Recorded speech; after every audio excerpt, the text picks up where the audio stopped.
அனைத்து உரிமை குரல் நண்பர்களுக்கும் வணக்கம். சீமானை குறித்து பேசாமல் இருந்தால் தாவேக அமைச்சர்களுக்கு ரொம்ப நல்லது. ரவீந்திரன் துரைசாமி எச்சரிக்கை. இந்த தகவல் குறித்த முழுமையாக இந்த வீடியோல பார்க்க போறோம். வாங்க பார்க்கலாம். கொஞ்ச நாட்களுக்கு முன்னாடி தாவேகாவுடைய அமைச்சரான விஜய் பாலாஜி பாத்தீங்கன்னா சீமானா யாருங்க, எம்எல்ஏவா எம்பியா அப்படின்னு கேட்ட ஒரு விஷயம் தாவேகால இருக்கக்கூடிய அமைச்சர்கள் பல பேரையும் உண்மையிலேயே கோவப்படுத்திருக்கு அப்படின்னு சொல்லலாம். கல்வித்துறை அமைச்சராக இருக்கக்கூடிய ராஜ்மோகன்லாம் பாத்தீங்கன்னா சீமான ஒரு மிகப்பெரிய இன்ஸ்பிரேஷனாக வச்சு சீமான் எவ்வளவு நல்லது பண்ணியிருக்காரு, எவ்வளவு போராட்டம் பண்ணியிருக்காரு அப்படின்றது அவருடைய யூடியூப் சேனல்லேயே பல ஆண்டுகளுக்கு முன்பாகவே வீடியோக்களாக போட்டிருக்காரு. இப்படி இருக்கும்போது யாரு சீமான் அப்படின்னு விஜய் பாலாஜி கேட்ட ஒரு விஷயம் அப்படின்றது உண்மையிலேயே தமிழ்நாட்டில் இருக்கக்கூடிய பல மக்களை கோவப்படுத்திருக்கு அப்படின்னே சொல்லலாம். ஏன்னா இவங்க அனைவருமே விஜய் ரசிகர் மன்றம் சார்பாக படங்களுக்காக வேலை செஞ்சுட்டு இருக்கும் போது தமிழ்நாட்டு மக்களுக்காக போராட்டங்கள்ல இறங்கி பல போராட்டங்கள் நடத்திய சீமான் அவர்களை யாருன்னு கேட்ட ஒரு காரணத்தினால சீமானுக்கே ஓட்டு போடாம சீமானுக்கு ஆதரவே அளிக்காம இருந்த பல மக்கள் கூட நீங்க எப்படி சீமானை குறித்து இப்படி பேசலாம் அப்படின்னு இணையதளம் முழுக்க கேள்விகள் எழுப்பிட்டு வந்துட்டு இருக்காங்க. இந்த ஒரு விஷயம் தான் பாத்தீங்கன்னா கடந்த 2 வாரமாக ஒரு மிகப்பெரிய ட்ரெண்டிங் டாபிக்காகவும் இருந்துட்டு இருந்துச்சு. இப்படி இருக்கும்போது தற்போது ரவீந்திரன் துரைசாமி அவர்கள் பாத்தீங்கன்னா சீமானவர்கள் குறித்து அவதூறான பேச்சுக்களையோ சீமானவர்களை உதாசீனப்படுத்தாம இருந்தா மட்டும்தான் தாவேக அமைச்சர்களால பொழப்பைய ஓட்ட முடியும் அப்படின்னு. ஏன்னா சீமானை குறித்து அவதூறாக பேசக்கூடிய எல்லா விஷயங்களுமே அவங்களுக்கு பேக் ஃபயராக தான் மாறும் அப்படின்ற விஷயத்தை சொல்லியிருக்காரு.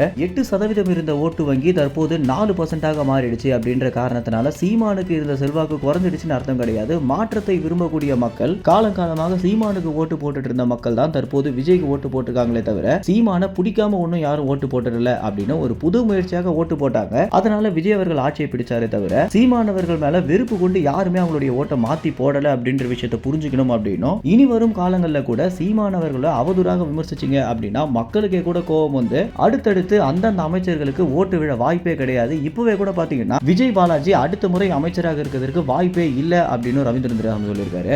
ஏற்கனவே சீமானவர்கள் குறித்து அவதூறான விமர்சனம் வைக்கக்கூடிய எல்லா யூடியூபர்ஸ் யாராக இருந்தாலும் அவங்களுக்கு சிறை தண்டனை உறுதி அப்படின்றத நீதிபதியான விக்டோரியா பாத்தீங்கன்னா நிரூபிச்சிருக்காங்க. இப்படி இருக்கும்போது இனி வரும் காலங்களில் சீமானவர்கள் குறித்து அவதூறான விமர்சனத்தை முன்வைக்கும் போது சற்று யோசிச்சு முன் வச்சாங்க அப்படின்னா தாவேக அமைச்சர்களுக்கு ரொம்ப நல்லது அப்படின்ற ஒரு விஷயத்தை ரவீந்திரன் துரைசாமி பாத்தீங்கன்னா வலியுறுத்தி இருக்காரு. மேலும் இந்த தகவல் குறித்து என்ன நினைக்கிறீங்க அப்படின்ற உங்களுடைய கருத்துக்களை கமெண்ட்ஸ்ல தெரிவிங்க. நன்றி, வணக்கம்.